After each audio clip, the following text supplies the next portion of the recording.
Opinyon na ipinapahayag ng mga tagapagsalita at mga panauhin sa programang ito ay hindi sumasalamin sa polisiya o posisyon ng himpilang ito.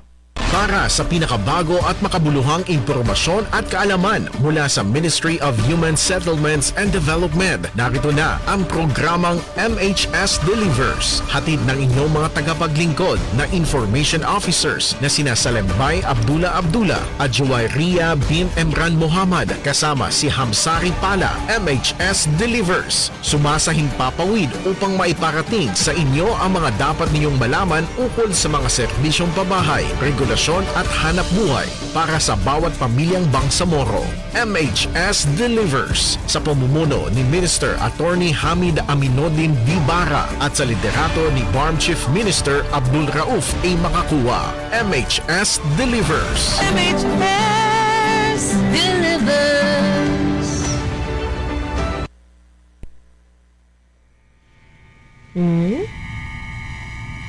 Bakit kaya wala tayong audio ng monitor? Well, habang hinahanap natin yung audio na yun, there we go. Alright. Subhanakalla ilma lana illa ma alamtana innaka antal alimul hakim. Glory be to you. We have no knowledge except what you have taught us. Verily it is you, the all-knower, the all-wise. Assalamualaikum warahmatullahi ta'ala wabarakatuh. At isang magandang makatahanang umaga po ng Huwebes, ika-26 ng Marso, kapito ng Shawwal sa ating lahat. Cold start, malamig na simula para sa isang malamig na umaga. At sa mga nabasaan ng ulan dyan, napisikan ng taliksik, ingat po tayo sa makalimlim na panahon ngayon. Whether estudyante man kayo na naghihintay ng namamasada o mga empleyadong walang nakasabay na masakyan papunta sa office, narito po tayo muli sa isa pang episodyo kasama ang ating mga tagapakinig sa DXNS Radio Vida 882 kHz at sa mga nanonood ng live stream sa MHSD BARM Facebook page. Ito po ang ating programang MHS Delivers na nagbibigay ng impormasyon at kaalaman mula sa Ministry of Human Settlements and Development ng Bangsamoro Autonomous Region in Muslim Mindanao. Ako po ang lingkod Bangsamoro Juwayriya bin Emran Muhammad at ito na po ang ika-265 episodyo ng ating programa na walang ibang inihiling kundi magbigay ng tamang impormasyon na magagamit sa pagpapatakbo ng kabuhayan at pamumuhay hindi lamang sa rehiyon ng Bangsamoro kundi pati na rin sa ating mga kabalay sa labas ng rehiyon. Para mas lalong mapalaganap ang ating programa, i-like, share at mag-comment sa ating live stream at pwede rin po tayo mag-subscribe sa ating MHSD BARM YouTube channel kung saan mahanap ang lahat ng nakaraang episodyo ng ating MHS Delivers. At narinig niyo po ang yung lingkod sa Moromori si yung kabalay na Rian at ako po ang uupo muna doon para sa ating kabalay na Ate Sally. Pero hindi po ako nag-iisa, hindi si Kuya Hamsi ang kasama, pero mas paborito ninyo siya. Pakinggan natin ang greetings ng ating right hand lady ngayong araw na ito. Kabalay na Jazz, assalamualaikum warahmatullahi wabarakatuh. Yes, waalaikumsalam kabalay na rin at isang assalamualaikum warahmatullahi ta'ala wabarakatuh sa ating mga kabalay na nanonood sa ating FB Live at isang maganda at isang makatahanang umaga po sa ating lahat at ako po ang inyong lingkod Bangsamoro Jasmine nagbabalik. O diba, ang boses parang taliksik lang din ng ulan. Kalmado pero maramdaman pa rin. Ramdam pa rin. No? Yun, no? Ang dalawa nating OJT, hindi na natin OJT si Fel, pero feel ko yun ang title niya sa atin eh. Sabi, assalamualaikum, malamig na tanghali mga kabalay. Watching from Ecoland? Sa Davao. Wow! Pasalubong. Kala mo nagkikita pa, no? Pero thank you so much sa lahat ng nag-share, nag-like, nag-heart, nag-comment sa ating live stream. Inshallah, pasadahan po natin sila unti-unti sa episode na ito kung hindi namin makalimutan ulit. Pero ngayong araw na ito, ang ating highlight na topic ko dahil nagtatapos na ang Marso, pag-uusapan natin ang Bangsamoro Women's Month Culmination 2026. Kaya nagbabalik para talakayin siya mula sa Bangsamoro Women Commission. Walang iba kundi ang Information Officer nila na si Sahara K. Ali. So mag-signal lang po ang ating technical side kung okay na po siya sa ating Zoom Meet. Nandyan na po ba siya? Hello? Technical side? Nandyan na po siya? Wala. Ay, yun lang man ang hinihingi ko. Yes or no lang naman. Hindi naman siya thesis question or Miss Universe. Wala yes or no question sa Miss Universe, no? Wala. Wala. Talagang dapat may dagdag ka na banat sa kung ano man ang tanong nila. So, maya-maya marinig po natin ang kanyang boses na kumaga nasa level ni Ate Sally sa galing. And inshallah, magigreet po natin siya. Pero aside po sa ating highlight na segment, meron po tayo of course ang ating balitaan kung saan meron nagtataginting isang update sa ating MHSD, and of course ang ating IPH at HSF, ang ating impormasyong pambahay at hanap buhay, at ang ating health and safety first na ating mga segments, and of course, ang ating mga commercials, ang ating mga patalastas na ating mga usual na mga narinig sa ating programa. Mga ating mga reminders na mga paalala, kumbaga, sa ating mga MHSD activities. And with that, tayo po ay makikinig muli para sa ating mga segmento na iyon. Maunang balitaan, makalipas ng ating mga paalala. Kuya Vance?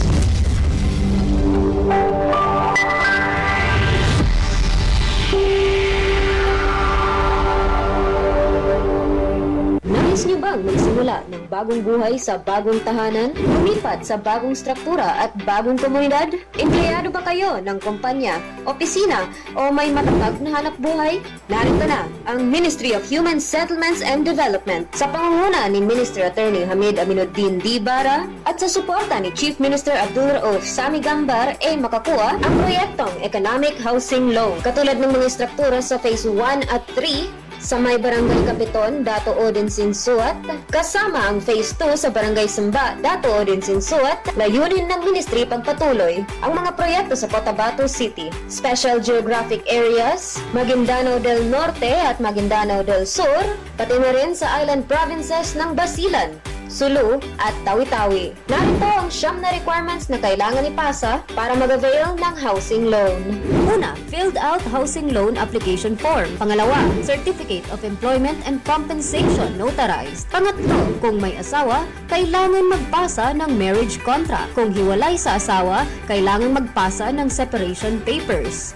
Kung balo naman, kailangan magpasa ng death certificate of spouse. Pang-apat, payroll o payslip. Panlima, proof of billing. Pang-anim, 2 piraso ng 1x1 ID picture. Pang-pito, photocopies ng 2 valid IDs with 3 specimen signature. Kung may asawa, 2 kopya ng IDs na may 3 signatures bawat kopya. Pang-walo, authorization letter na nagpapahintulot sa Pag-ibig Fund na imbestigahan ang beneficiary. At ang huli, pang-siyam, membership status verification slip. Para magpasa ng mga requirements o para sa mga karagdagang impormasyon, maaari kayong mag-chat sa Ministry of Human Settlements and Development, BARM Facebook page, o makipag-ugnayan sa opisina ng Ministry of Human Settlements and Development sa MHSD Regional Office, Bangsamoro Government Center, Rosary Heights 7, Cotabato City.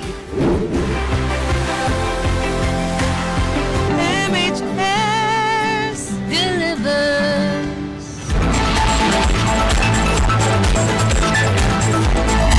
At tayo po ay nagbabalik para sa ating MHS Delivers na segmentong balitaan. Kasamang walang iba kundi ang ating kabalay na Jazz. Para ibahagi ang ating headline na MHSD, pinagdiwang at binigyang lakas ang mga kababaihang empleyado sa Ladies' Day. At habang hinihintay po natin ang ating iba pang segmento ng programa, pakinggan natin si Kabalay na Jazz para sa kanyang segmentong balitaan. MHSD, pinagdiwang at binigyang lakas ang mga kababaihang empleyado sa Ladies' Day. Narito si Kabalay na Jazz. Patuloy nitong pagsisikap na kilalanin at bigyang kakayanan ang mga babaeng kawani nito, ginunita ng Ministry of Human Settlements and Development, ang housing arm ng BARM, ang pagdiriwang ng 2026 National Women's Month sa pamamagitan ng makabuluhan at nagbibigay kapangyarihang kaganapan na pinamagatang Ladies' Day na may temang Her Wellness, Her Power, na ginanap noong ika-24 ng Marso taong kasalukuyan sa Haraya Function Hall, Alnor Hotel and Restaurant, Cotabato City. Inisyatibo ng programa tugunan ang wellness at stress management sa mga kababaihan ng ministeryo na nagbibigay diin sa kahalagaan ng pangangalaga sa sarili, katatagan at holistic well-being sa opisina. Ang programa ay formal na nagsimula sa isang makahulugang mensahe mula kay Officer in Charge at Deputy Minister Alden H. Asiri na itinampok ang mahalagang papel ng mga kababaihan sa serbisyo publiko at pagbuo ng bansa.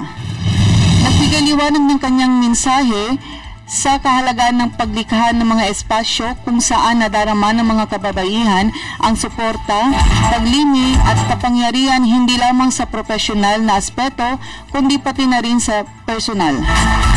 Bilang mga kababaihan, maging mas makapangyarihan. Bilang isang lingkod bayan ng MHSD, maging mas makapangyarihan. Magkaisa tayo para sa ikabubuti ng ating paninilbihan sa ministry. Ang wellness ay hindi isang opsyon, ito ay isang pangangailangan. Diin ni OIC Asiri.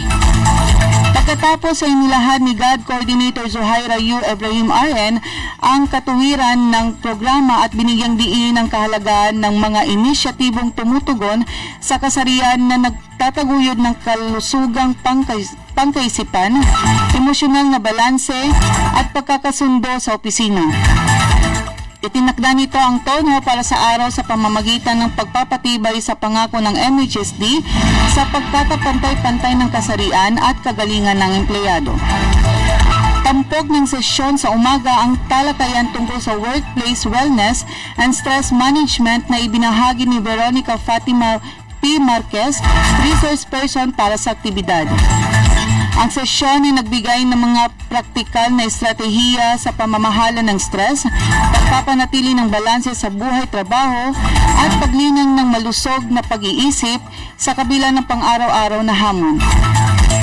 Ang mga kalahok ay aktibong nakibahagi na sumasalamin sa nagkakaisang pagkilala sa kahalagaan ng kalusugang pangkaisipan at emosyonal para sa pagpapanatiling pagiging produktibo at positibo.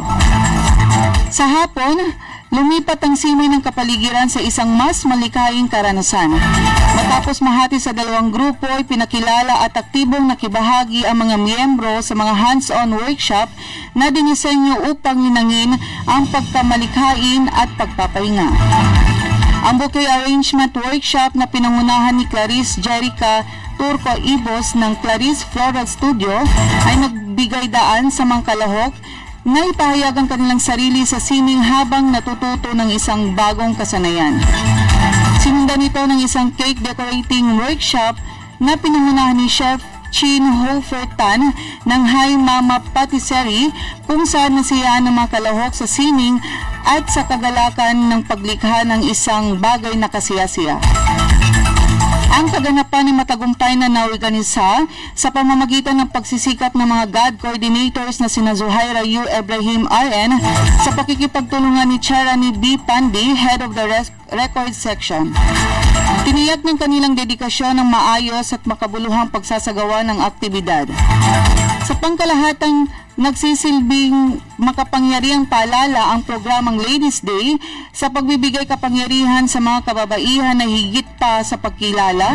Kabilang dito ang paglikha ng mga makabuluhang pagkakataon para sa paglago, pangangalaga sa sarili at koneksyon. Sa pamamagitan ng inisyatibong ito, matagumpay na pinagyaman ng MHSD ang isang sumusuportang kapaligiran na nagpapasigla sa mga kababaihan at nagpapatibay sa kanilang lakas at kahalagaan sa opisina at sa komunidad. Para sa mapayapang pamay at maunlad na pamumuhay, ako pong inyong lingkod, Bangsamoro Jasmine, nagbabalita.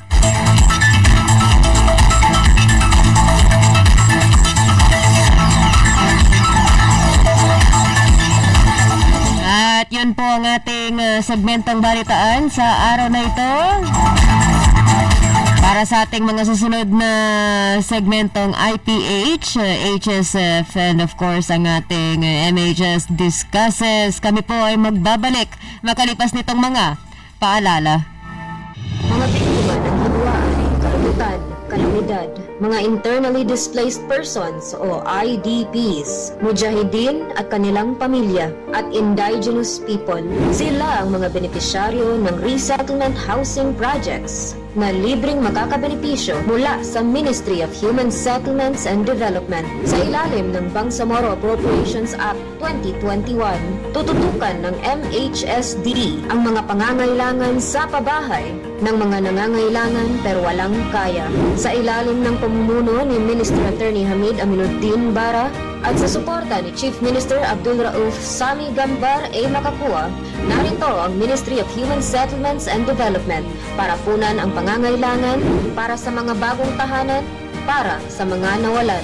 Para sa mga karagdagang impormasyon, maaari kayong mag-chat sa Ministry of Human Settlements and Development BARM Facebook page o makipag-ugnayan sa Ministry of Human Settlements and Development sa MHSD Regional Office, Bangsamoro Government Center, Cotabato City.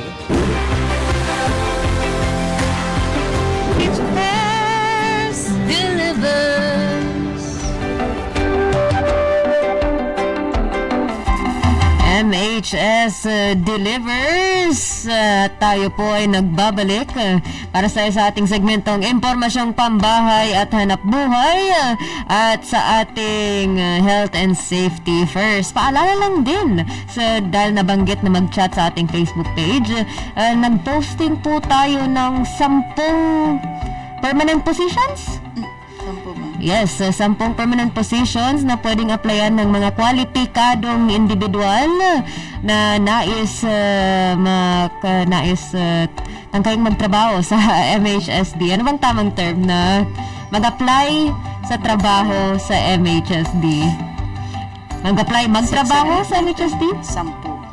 Yeah, so meron po, kapag dumapo po tayo sa ating MHSD Facebook page, meron po tayong nakapost doon na 10 positions na open sa MHSD, gaya ng Project Development Officer 4, Attorney 3, Internal Auditor 3, Accountant 2, Planning Officer 2, Administrative Officer 4 na nasa Human Resource Management, Housing and Homesite Regulation Officer 2, Cartographer 3, Administrative Assistant 2 na Budgeting Assistant, Administrative Aid 6 na Clerk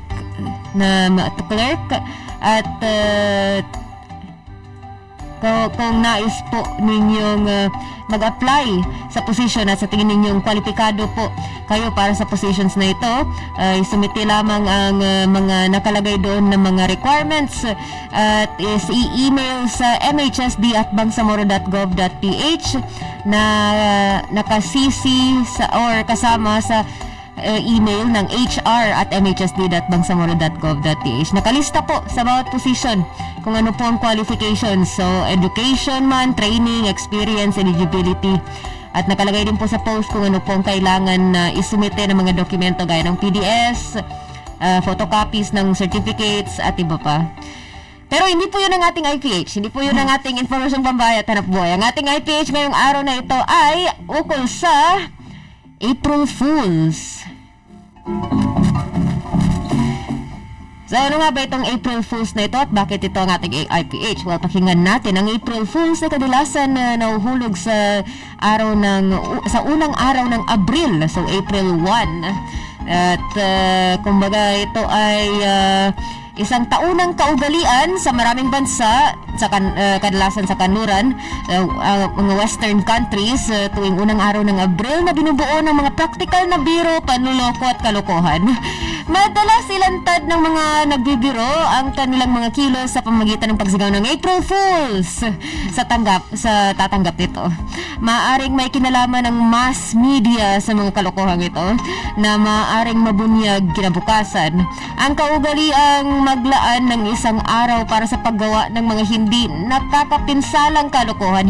Underline nyo na, hindi nakakapinsalang kalokohan sa kapwa ay medyo karaniwan na sa mundo noon pa man. Pero mas marami siya sa unang araw ng Abril. So ito ay isang reminder, lalo na dahil nasa panahon na tayo ng digitization. Mag-ingat po tayo sa lahat ng nababasa natin sa internet sa araw na yun.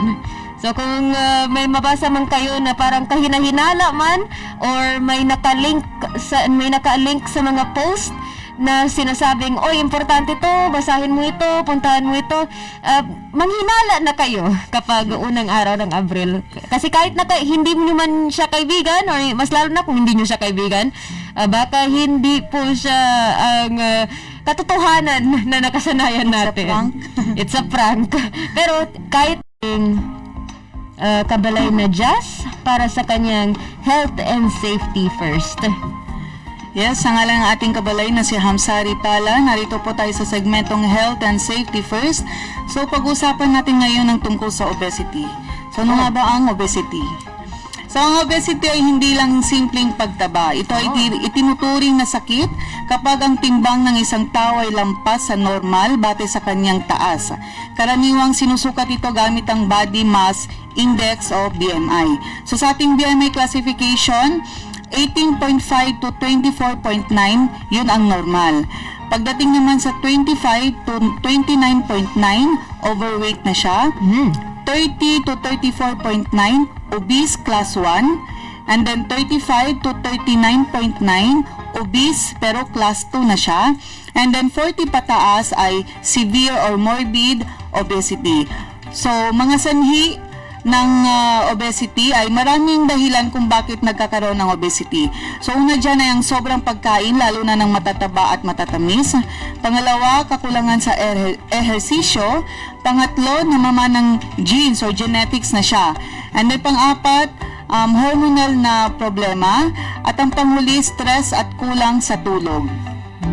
So mga epekto sa kalusugan nito, ang obesity ay maaaring magdulot ng iba't ibang sakit tulad ng type 2 diabetes, mataas na presyon ng dugo or hypertension, sakit sa puso, problema sa paghinga.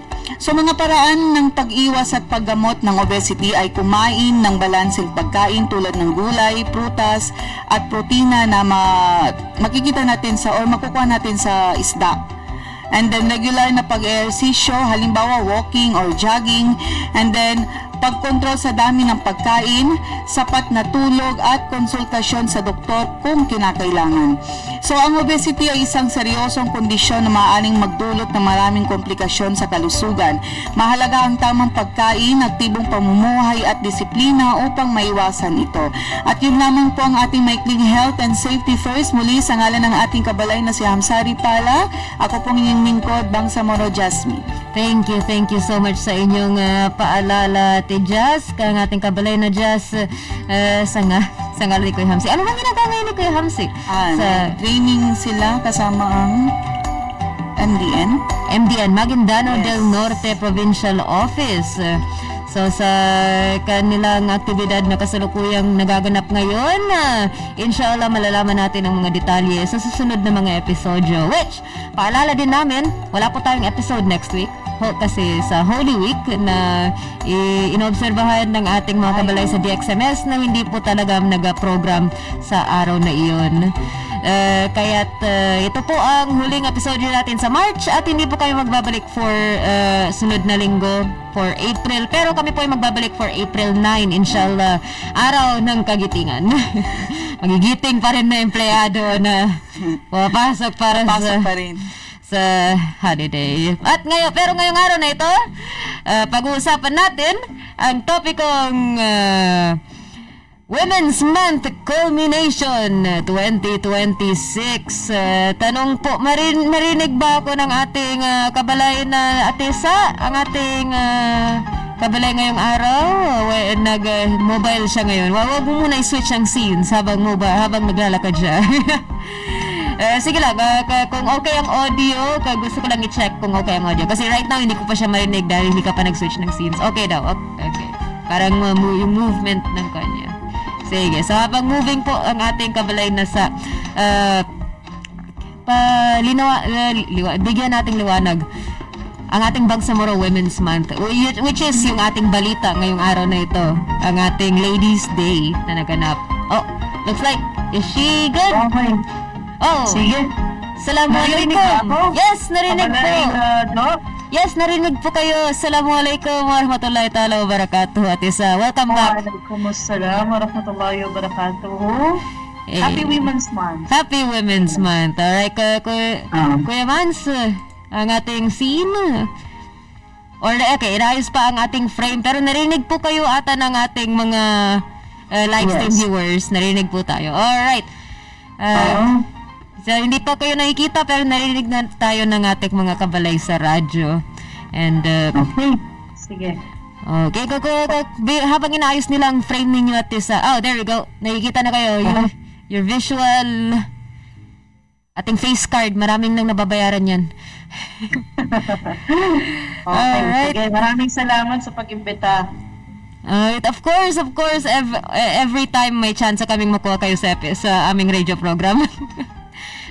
And with that, I guess bago tayo magdako sa ating topiko, kumusta po kayo ngayong araw na ito? Kumusta po ang ating Bangsamoro Women Commission? Siyempre po, on behalf ng ating Honorable Chairperson, Ma'am Haja Bainon Caron, Happy Women's Month po sa lahat ng mga nanonood, na kapwa nating kababaihan dyan po sa Bangsamoro Autonomous Region in Muslim Mindanao. All the way po, nasa Manila po kami ngayon, kasama po namin ang aming chairperson, no? Dahil kakatapos lang ng mga series of activities po na dinaluhan po ng ating chairperson na Ma'am Bainon Caron. Alright, ang ating sa ating ongoing pa rin ang activities ng ating BWC. So of course, it's only March 26. So, Actually, tuloy-tuloy po, Ma'am Jo, Kabalay Jo and Kabalay Jasmine, no? Tuloy-tuloy po yung ating series of activities po ngayon. And hindi pa po natatapos yung ating National Women's Month celebration dito sa bar. And Yes. inshallah po, mamaya magbabahagi po tayo kung ano-ano po yung mga kaganapan at ano po yung mga ginawa po ng ating opisina patungkol po sa National Women's Month with our theme, in line with the national theme, Lead Like the Baybaylans Filipinas. wow.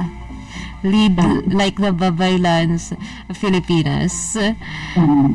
Then, with that theme, may we ask for the background for it? Like, saan po siya nanggaling at paano po siya naging basis sa ating mga celebrations na ginanap ngayong buwan ng Marso? Oh,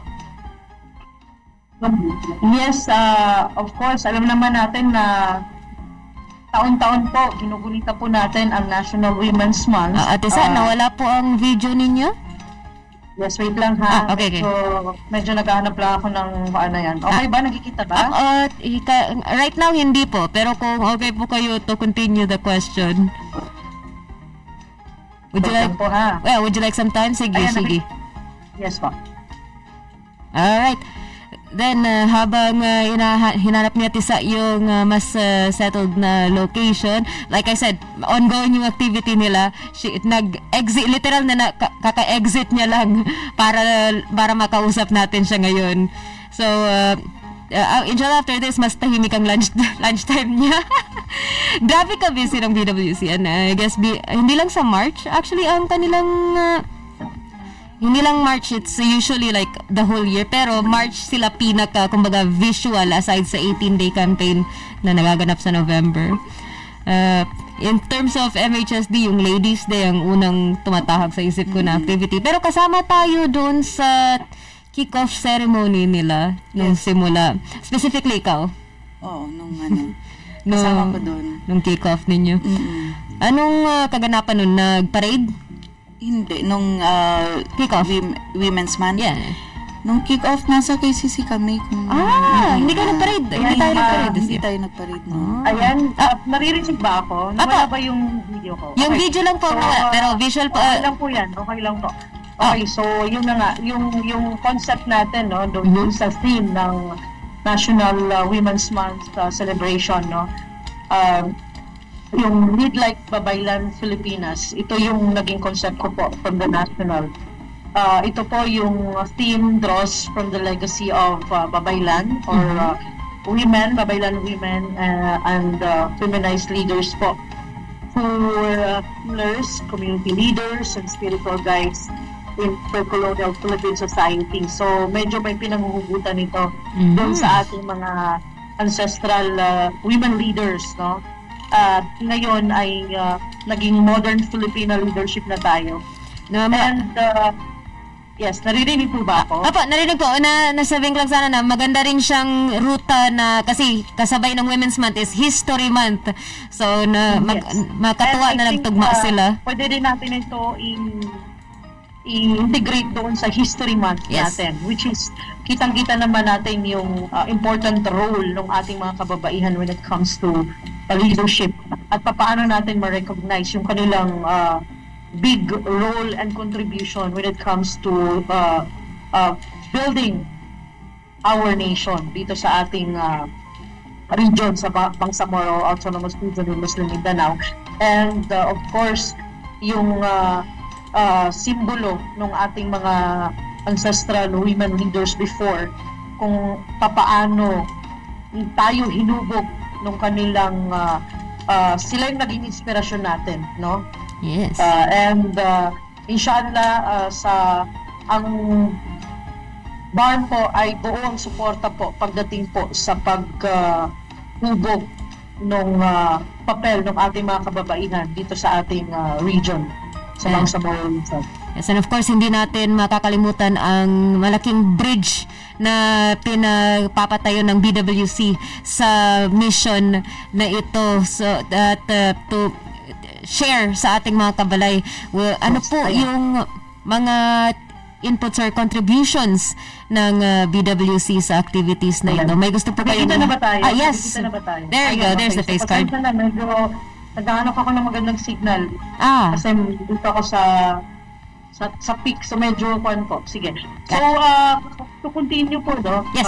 Since napag-uusapan natin kung ano yung mga kaganapan sa National Women's Month, hindi na po natin kasi palagi na lang naman din natin binibigay yung mga background kung bakit tayo nandito ngayon. And siguro doon na lang tayo sa point kung ano yung mga ginagawa po natin when it comes to the celebration of the National Women's Month dito sa ating region. And of course, since na yung ating National Women's Month ay nataon sa Marso? Ramadan. Ramadan. Yes, nataon sa Ramadan, Yes, no? yes. 1447, na kung saan ang ating chairperson, Ma'am Haja Bainon Chikaron, ay mas focus yung spiritual aspect ng ating mga constituents. And when it comes to speaking of the spiritual aspect, nagkaroon po tayo ng kick-off celebration. Of course, umpisahan natin doon sa kick-off celebration noong March 9. Naganap po yan sa KCC Mall, na kung saan po nagtipon-tipon po yung mga iba't ibang sektor. Diyan po yung ating mga bar ministries, offices and agencies, yung ating mga different women organizations, yung ating mga peace development partners, at yung mga security sectors na kung saan tayo yung nagtitipon-tipon for our kick-off celebration.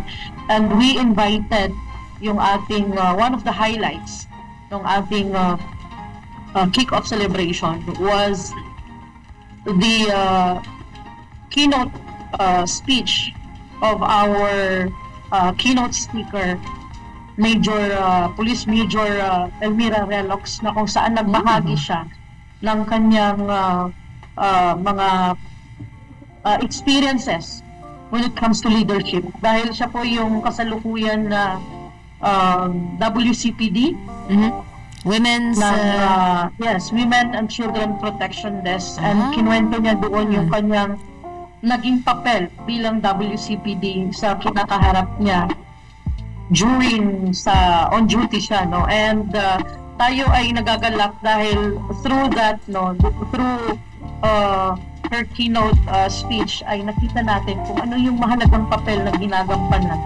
ng ating security sector when it comes to combating our violence against women and children. And natutuwa tayo dahil buong Pilipinas napapanood yung kanyang sharing of experience, at marami yung na-inspire doon sa kwento niya, no, during sa kanyang pag-speech. Medyo naluluha siya doon sa mga experiences na talagang yung pagiging leader sa community ay hindi ganun kadali. So alhamdulillah, sana through that one of the highlights is yung keynote speech na, and through that nare-recognize natin yung mahalagang papel na ginagampanan ng ating mga kababaihan, no? Yung ating mga women leaders sa community, especially dun sa pagbubog at pagprotekta ng ating mga kababaihan, inshallah. Inshallah, at patuloy pa rin ang mission na iyon kahit nasa palapit man o hindi ang culmination program ng ating the BWC, and as much as we would love that the mission will end one day, like patuloy pa rin ang lahat ng advocacy natin to protect women and children. And aside from that, may mga awareness campaign din po tayo, no? As I've said, nagkaroon po tayo ng partnership through our women religious advisors or yung Muslim religious advisors natin, mga MRLs natin, through our President of the Women Tarbiyah Council, Ustadja Anisa Taha, ay nagkaroon din po tayo ng partnership with the Info, na sila po yung mga lecturers po natin during the series of symposium po na ginawa po ng ating Info, no? Alam ko member si Jo dyan sa Info na yan, and yun po, si Ustadja din po yung isa sa mga lecturers po natin, and yes, active. As I've mentioned po na medyo tutok yung ating celebration when it comes to our spiritual aspect sa Women's Month, because nataon po yung ating Women's Month sa Ramadan. And hindi po tumitigil doon dahil nagkaroon din po tayo ng special episode for our awareness campaign through our Trimedia platform, through Babae Usap Tayo, na kung saan we invited our selected guests, no, na may mahalagang kontribusyon sa lipunan, of course. Yung ating Babae Usap Tayo Season 7, na kung saan nagkaroon tayo ng special episode na naging guest po natin, isa po dito yung Cotabato Head of Office ng Catholic Relief Services, si Mayla Ligoro, na kung saan nag-share po siya ng women transforming communities through compassion, courage, and collective actions, na kung saan binigyang diin niya kung papaano nakakatulong yung women leaders sa community na matransform natin yung ating mga kapwa-kababaihan, yung ating mga kalalakihan, especially our youth, na ma-recognize nila yung contribution sa community. Yes. Na hindi ito kaya ng women leader lang, na siya lang, kung wala yung kooperasyon. Dahil magkakaroon tayo ng exchange of thoughts, dahil minsan pumupunta tayo sa communities na natututo sila sa atin at may natututunan din tayo sa kanila. And through that, doon sa topic na yon ay nabigyan din niya na-emphasize din niya na as community leader sa community, dapat nandun yung compassion mo, yung empathy, and especially yung mga collective actions na kailangan natin ma-share sa ating mga constituents sa baba. And through that different episodes na ginawa po natin, special episodes na ginawa po ni BWC, nare-recognize natin yung mahalagang papel na ginagampanan ng ating mga women leaders. And aside from that, nagkaroon din po kami ng pag-quote doon sa mga speeches. And bago ko makalimutan, nagbigay din po pala ng video message ang ating Honorable Vice President Sara Duterte, no? Na kung saan nagpadala po siya sa ating komisyon ng kanyang mensahe, no? Na meron din po kaming na-quote doon sa sinabi po niya doon sa kanyang video message na baka pwede allow me to read. Of course. Yung binasa po, o yung mensahe po ng ating Honorable Vice President Honorable Sara Duterte, no? Philippines women do not only endure crisis. We build lives and communities, from mothers who stretch every peso, to farmers rising after disasters, to women working in different parts of the world. Tayo ang matatag na sandigan ng ating bansa. Ngunit panahon na upang higit pa sa pagpuri sa ating katatagan, kailangan ng tunay na suporta, proteksyon para sa informal sector, tulong sa ating mga magsasaka at sapat na access sa financing para sa women entrepreneurs, at ang pagsuporta sa kababaihan ay hindi lamang kabutiang loob, ito ay susi ng inklusibong patunlad. Ayan, isa po yan sa mga na-quote po natin na mensahe po ng ating Honorable Vice President Attorney Sara Duterte. And mayroon din pong na-quote po dun sa, kasi we invited yung ating mga women leaders, no? One of the highlights din yung mga message of support po nila and yung kanilang mensahe sa mga kababaihan sa ating Barm region, no? Isa din po na in-invite po natin ang ating Deputy Speaker, Honorable Attorney Sha Ilayha Dumama Alba, na na-quote natin, no? As we celebrate the Women's Month, we are reminded that gender equality is a shared responsibility of both the women and men working together to build a just, inclusive, and compassionate society. And women's leadership has always been part of our history. Take note, always been part of our history, from the Babaylan, who guided communities in the past, to the Bangsamoro women today. Take a look at now yung ating team, and of course, who continue to strengthen families, livelihoods, and peace. Their resilience, faith, and quiet strength inspire us to continue advancing the gender-responsive governance where women are empowered, their rights protected, and their voices heard. Because when women rise, communities rise. When women are heard, governance becomes stronger.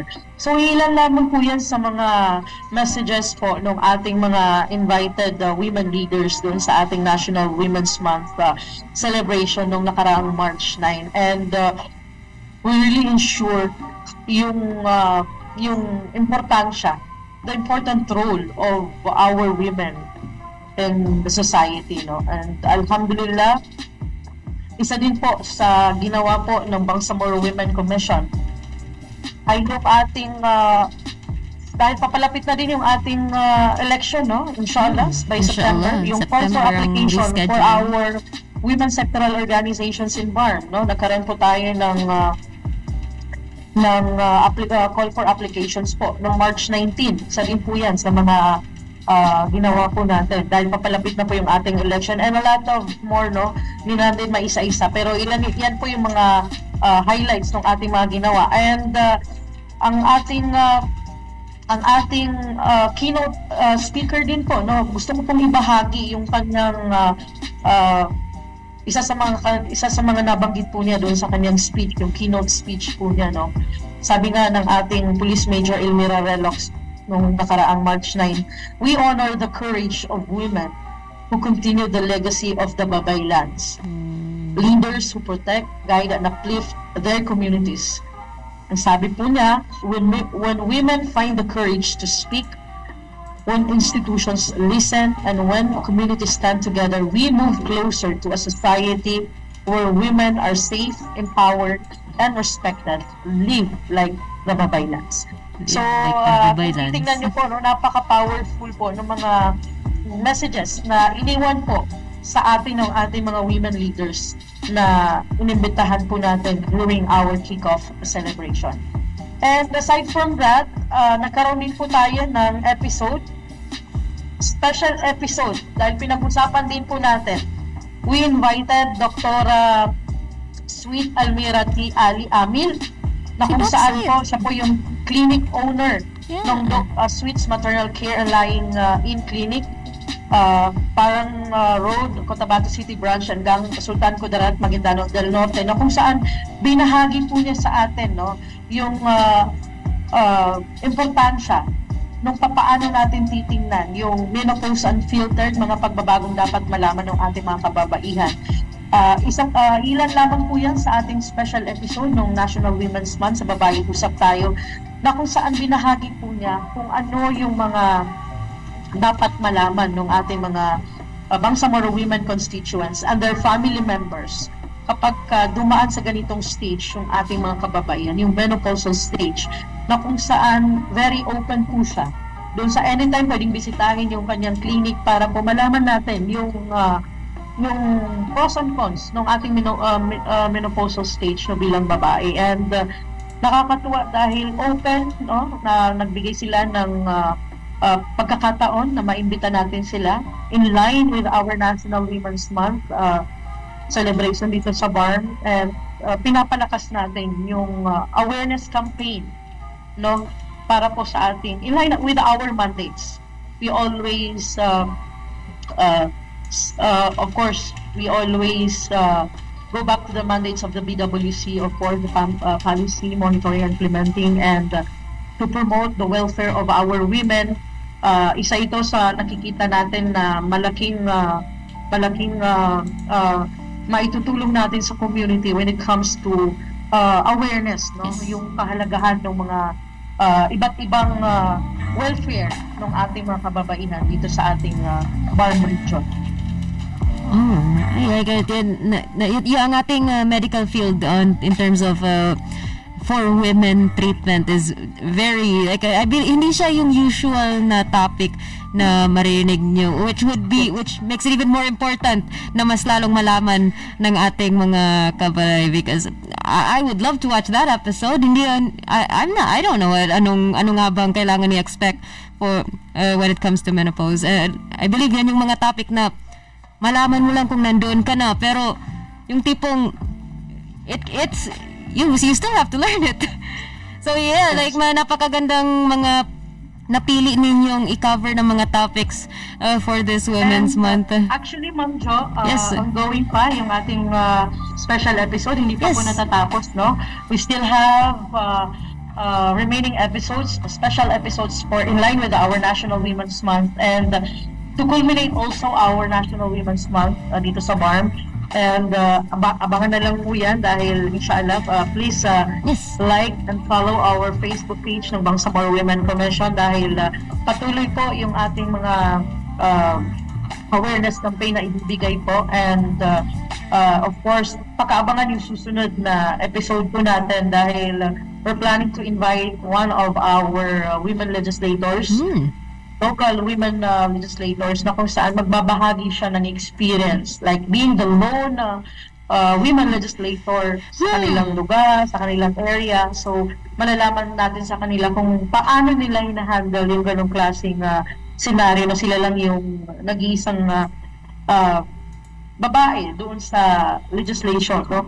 And inshallah, abangan po natin yon. And yung videos din po na ginagawa po natin, yung documentary video for our women leaders, no, na ongoing pa rin, pending pa rin. So, tinatapos pa lang, pina-finalize. And we will just share it po, the big contribution ng ating mga women leaders in line with Lead Like Babaylands of Pilipinas.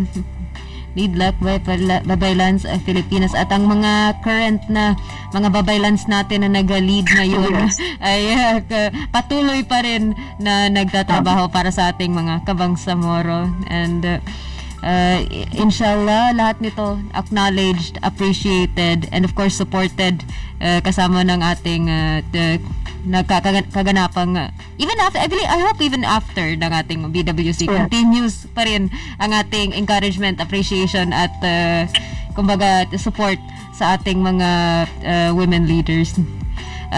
But may iba pa po kayong activities na gustong i-highlight or activities outside of Bangsamoro Women's Month na nais ibahagi sa ating mga kabalay na nakikinig sa radyo or nanonood ng live stream? Yes, actually, ngayon po ay nandito po tayo sa Manila, no? Yes. And kasalukuyan din po, nag-embank session po yung ating regional office ngayon. So, nandyan po yung ating mga commissioner. Shout out po sa ating mga commissioners na present po ngayon sa ating embank session. Our commissioner from Basilan, Commissioner Faija Taali, commissioner from Lanao del Sur, commissioner sa Mauna-Unda, RSW, our commissioner from Sulu, Commissioner Noronihar Muhammad, and of course, Commissioner from Tawi-Tawi, Commissioner Ranisa Salahudin, and of course, our Chairperson and Commissioner of Maguindanao del Sur, del Norte, Cotabato City, and SGA, our Chairperson, Ma'am Hadja Bainon G. Caro, na kasalukuyan po na nagkakaroon po ng committee hearing on our Barangay Code dito po sa Manila po. Kasama po yung ating mga committee, no, ng mga members of the parliament. And kasalukuyan din po, nagkakaroon ngayon ng briefing ng Women, Peace and Security with our local women legislators dito po sa Maynila, no. Kasalukuyan din po yung kanilang briefing, yung bagong elected na mga officials po for the League of the Women Legislators dito sa BARM. So, Lahat yun yan. po, Lahat yan sabay-sabay na nagaganap ngayon. Yes. Oh dear. Okay. Hindi sapat ang isang bago ko taon. makalimutan, ongoing pa rin po yung ating application, call for application ng ating women sectoral organizations. Tumungo lamang po sa mga satellite office ng ating Bangsamoro Women Commission sa Maguindanao office near our garahe. National Highway po, tabi po ng Emanor, harap lang po ng Emanor. Magkikita niyo po ang Maguindanao office po. Diyan na din po magsasubmit tong ating mga applications for our women sectoral, yung accreditation po nila, no, for our women sectoral organization. And bisitahin lamang po yung ating page ng Bangsamoro Women Commission para po makita kung ano yung mga requirements na kailangan isubmit ng ating mga applicants for the accreditation ng ating mga women organizations sa paparating na election this coming September, inshallah. Inshallah, para sa ating mga kabalay na nanonood ng live stream, nakapin po sa ating chat ang link patungo sa Facebook page ng Bangsamoro Women Commission. Yes. At konting scroll down lang po, ang call for application ay nasa mga March 17 yung posting nila. Yes.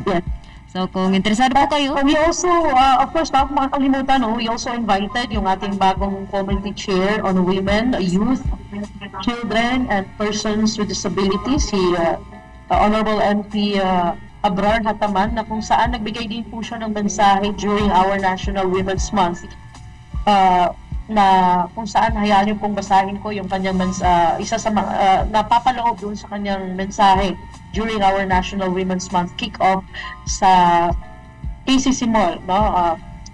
As we celebrate National Women's Month during the blessed month of Ramadan, we also recognize the quiet strength of women who serve their families and communities with dedication every day.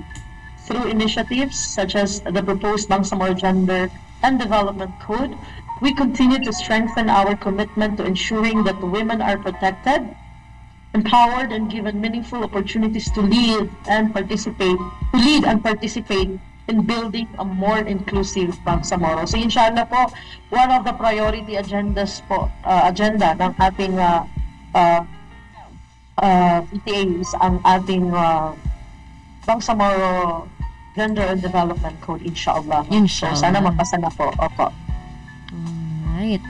At yan po ang ating mga activities at highlights na ibinahagi na para sa ating Bangsamoro Women's Month. At isa para sa mga hindi pa po nakakakilala sa Bangsamoro Women's Commission, may gusto niyo po i-highlight na activities or services na available sa inyo all year round outside of Bangsamoro Women's Month? Yes, and bago ko makalimutan, no, paulit-ulit ko namin itong binabanggit, no, ang ating komisyon ay ang ating Bangsamoro Women Commission Office po, no, on behalf of our chairperson Ma'am Haja Bainon Caron, ay hindi po ito implementing agency. Tayo po ay policy coordinating and monitoring body, and we always tasked to promote the welfare of our Bangsamoro women, na kung saan baka po yung expectations ng ating mga tagapanood at tagapakinig, no, itong Bangsamoro Women Commission po ay katuwang po pagdating sa mga polisiya, gender mainstreaming, and promote the welfare of our Bangsamoro women. So inshallah po, kung may mga gusto kayong malaman tungkol sa aming opisina, pwede niyo pong bisitahin ang ating office near BPDA, harap po ng Bangsamoro Darul Ifta. At sa lahat ng mga kababaihan natin, Bangsamoro women na hindi pa po nakaka-apply for our women accreditation sa paparating na Bangsamoro first parliamentary election dito sa BARM, ay pumunta na po kayo sa ating mga satellite office ng Bangsamoro Women Commission, no? Bisitahin lamang po yung ating Bangsamoro Women Commission page para po makita po natin kung ano po yung mga requirements, inshallah. Inshallah. Then, time check, it is now exactly 12 p.m. Ng hapon. Bago po namin kayo pakawalan sa aming sa ating programa, pwede po kayo makahingi ng isang closing message or statement para sa ating mga tagapakinig sa radyo, nanonood ng live stream. Okay po, so nais po natin magpasalamat unang-una sa MHSD BARM na lagi tayong binibigyan ng pagkakataon na maibahagi yung mga impormasyong ganito, no, in line with our National Women's Month, dahil alam naman natin we always expected na iniimbita po tayo ng ating mga BARM Ministers Offices and Agencies para po ibahagi yung mga kaganapan during our National Women's Month kick-off. And hindi lang po si BWC ang may mga activities, even our mga BARM Ministers Offices and Agencies ay may mga kanya-kanyang activities during our National Women's Month. At tayo nagpapasalamat sa mga coordination and collaboration ng ating mga BARM Ministers Offices and Agencies. Sa ngalan po ng ating butihing chairperson, Ma'am Haja Bainon Caron, at sa lahat po ng bumubuo ng Bangsamoro Women Commission, sa ating mga commissioners, tayo po yung nagpapasalamat. Lagi po natin pakatandaan, no, ang mga ginagawa po natin in line with our moral governance at yung bagong isinusulong ngayon ng ating butihing Chief Minister Honorable Abdul Rauf Makakuwa para sa mas matatag na Bangsamoro. Maraming salamat po, at tayo po ay nag-iiwan ng always po namin sinasabi yan, maayos na agad-agad ang patundan. Wabillahi tawfiq wal hidayah. Wassalamualaikum warahmatullahi wabarakatuh. Waalaikumsalam warahmatullahi ta'ala wabarakatuh. And syukran din po. At isa sa inyong walang pagod na pagtanggap din sa aming mga imbitasyon. At syukran sa BWC sa pagtanggap ng aming imbitasyon. At yun po ang ating MHS Discusses segment. At narito na po tayo sa dulo ng ating programa kung saan marinig na po natin ang segmentong KKK, kung saan ang inyong kasagutan sa aming katanungan ukol sa kaalaman ng ating programa ang posibleng magpapanalo sa inyo ng 100 peso load. Padala lamang ang tamang sagot sa numerong 0955-799-4778. Muli ang numerong 0955-799-4778. At sa mga bagong magpapadala ng kanilang mga sagot, kakailanganin po namin ang inyong pangalan, edad, at iba pang detalye para po maproseso namin ang inyong napanalunan. So without further ado, just basahin mo ang ating comment section. nabasa mo na si Fel, no? So, sunod sa kanya? Sunod sa kanya ay, syempre ang ating kabalay na si Hamsari Pala. Ang sabi, Assalamualaikum mga kabalay. Waalaikumsalam. Na sinundan naman ni Far Mars na hininging sigaw daw siya. Ayan, Far. And of course, at lastly, we have Ani Usman at ang sabi, Salam. Waalaikumsalam. Syukran po sa lahat ng nag-like, nag-share at nag-comment sa ating live stream at sa lahat ng nakikinig ngayon sa DXMS Radio Bida 882 kHz. At ngayon na, ito na yung mga inihintay ninyo. Sige, 100 peso load ninyo. Andito na. Unang tanong, kailan naganap ang kick-off celebration ng Bangsamoro Women's Month sa KCC? Kailan? So, kailangan ko ng date ng PETSA para sa ating unang tanong. Sagot ay PETSA para sa ating unang tanong. Kailan naganap ang kick-off celebration ng Women's Month para sa Bangsamoro sa KCC? Second question. Oh, may mga sumagot na. Oh, galing. Sige, wag na kayo magdagdag dyan. Baka tama na yung sagot ninyo. Second question, sino mula sa national government ang nagbahagi ng mensahe sa BARM tungkol sa Women's Month na binasa ni Ate Sahara? Ate Sa. So may mga mensahe na binasa si Ate Sa para sa sa buong talakayan, sa buong MHS Discusses. Ibigay yung isang mensahe na nanggaling, o ibigay kung kanino nanggaling yung isang mensahe mula sa national government. So sino sa national government? And ang ating huling tanong, fill in the blanks. Kompletuhin ang aking, ano bang sentence sa Tagalog? Pangungusap. Pangungusap. Kompletuhin ang aking pangungusap. Lead like the blank. Filipinas. Muli, kompletuhin ang ating pangungusap. Fill in the blanks. Ito na yung pangungusap. Lead like the blank. Filipinas. So ano dapat ang mapunta dun sa blank? Lead like the Pilipinas. At yun po ang ating tatlong katanungan para sa ating kaalaman mula... Wait, ano bang sinasabi ko dito? Yun po ang ating tatlong katanungan para sa segmentong KKK. Muli ang ating unang tanong, magbigay ng PETSA. PETSA kung kailan naganap ang kick-off celebration ng Women's Month sa BARM, sa KCC. Pangalawang katanungan, sagot ay pangalan ng mula sa national government na nagbahagi ng mensahe sa BARM tungkol sa Women's Month na binasa ni Ate Sa. At third question ay salita mula fill in the blanks, lead like the blank, Pilipinas. Yun po ay tema ng ating Bangsamoro Women's Month ngayong taon. At dito na po nagtatapos ang ating programang MHS Deliver sa ngalan ng ating nabubuting officer in charge at Deputy Minister Aldin H. Asiri, Bangsamoro Director General Esmel W. Ibrahim, at sa ngalan ni na At ako po ang inyong lingkod, Bangsamoro Jasmine Langgi, at sa ngalan ng ating mga kabalay na sina Salembay Abdullah, Hamsari Pala, Almansor Ugaw, Dato Nohas Daod, Aren J. Torilla, at sa ating technical side na si Sir Rupert. Maraming salamat po sa inyong pagsama para sa episodyong ito. Kami po ang inyong lingkod na lagi nagsasabing, lagi po nating tandaan ang ating mga hashtag na hashtag trabaho ko, ibada ko, hashtag work with excellence and perfection, hashtag our home, our dream, and hashtag building community, building umma. Ako po ang inyong lingkod, Bangsamoro Joeria bint Emran Muhammad, nagpapaalam po sa ating 265th episode at nagsasabing, Assalamualaikum warahmatullahi wabarakatuh.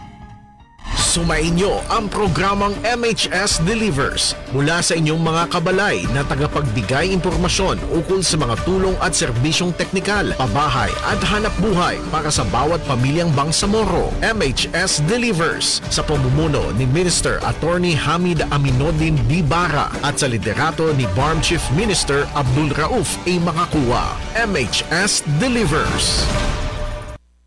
Pananaw at opinyon na ipinapahayag ng mga tagapagsalita at mga panauhin sa programang ito ay hindi sumasalamin sa polisiya o posisyon ng himpilang ito.